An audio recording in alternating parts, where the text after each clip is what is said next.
Actually Setu சாருக்கு வந்து எப்பவுமே வந்து அவரோட நடிப்புக்கு தீனி போடுற மாதிரியான கேரக்டரா இது ஏன் அப்படி ஒன்றும் கிடையாது. நிஜமாவே நடிப்புக்கு தீனி போடுற மாதிரி கேரக்டர் ஒன்று இல்லவே இல்ல இல்ல நான் அதை சொல்லல.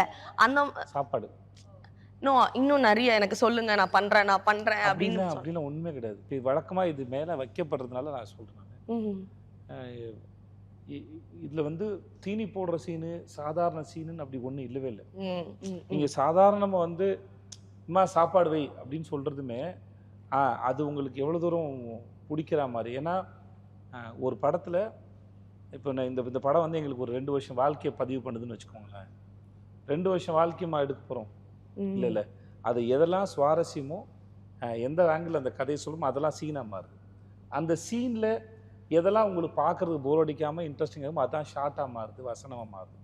ஸோ எங்களுக்கு ஒவ்வொரு ஷார்ட்டும் என்ன பண்ணால் உங்களுக்கு அந்த ஷார்ட்டு போர் அடிக்காமல் இருக்கும், அந்த டைலாக் ரிலீஸ் நல்லாயிருக்கும், எதனால் அம்மா சோறு வைமான்னு சொல்லும்போது இந்த மூடு.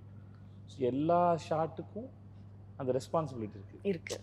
இதில் வந்து சிலது நீங்கள் பாராட்டியிருக்கலாம், சிலது நல்லா இல்லைன்னு சொல்லிக்கலாம். ஆனால் அது போடுற எஃபர்ட் வந்து எல்லாமே ஈக்குவல் தான். புரியுது. அது சரியாக செய்யணும். ஏன்னா ஒரு ரைட்டரு என்ன நினச்சி எழுதியிருக்காருங்கிறத எக்ஸாக்டாக அந்த பாயிண்ட்டை ஒரு ஆக்டரால் டச் பண்ண முடியுமா தெரியாது. ஏன்னா அவருக்குள்ளே இருக்கும் ஒரு எக்ஸ்பெக்டேஷன். நம்ம அதை புரிஞ்சுக்கிற ட்ரை பண்ணுறோம். Okay okay. நம்ம என்னவா நினச்சி எழுதியிருப்பாரு, எதுக்கு ஆகாச வீரன் பேர், எதுக்கு அரசிங்கிற ஒரு பேரை இவன் பேரரசி. இது நம்ம சில சமயம் நம்மளுடைய கேரக்டரோ நம்ம மைண்டுக்கு வந்து தப்புன்னு படலாம்.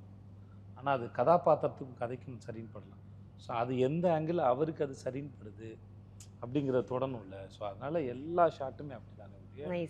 நடிப்புக்கு தீனி போடுறதுன்னு ஒன்று இருக்குல்ல, அப்படி ஒரு ஸ்டேட்மெண்ட்டே கிடையாது.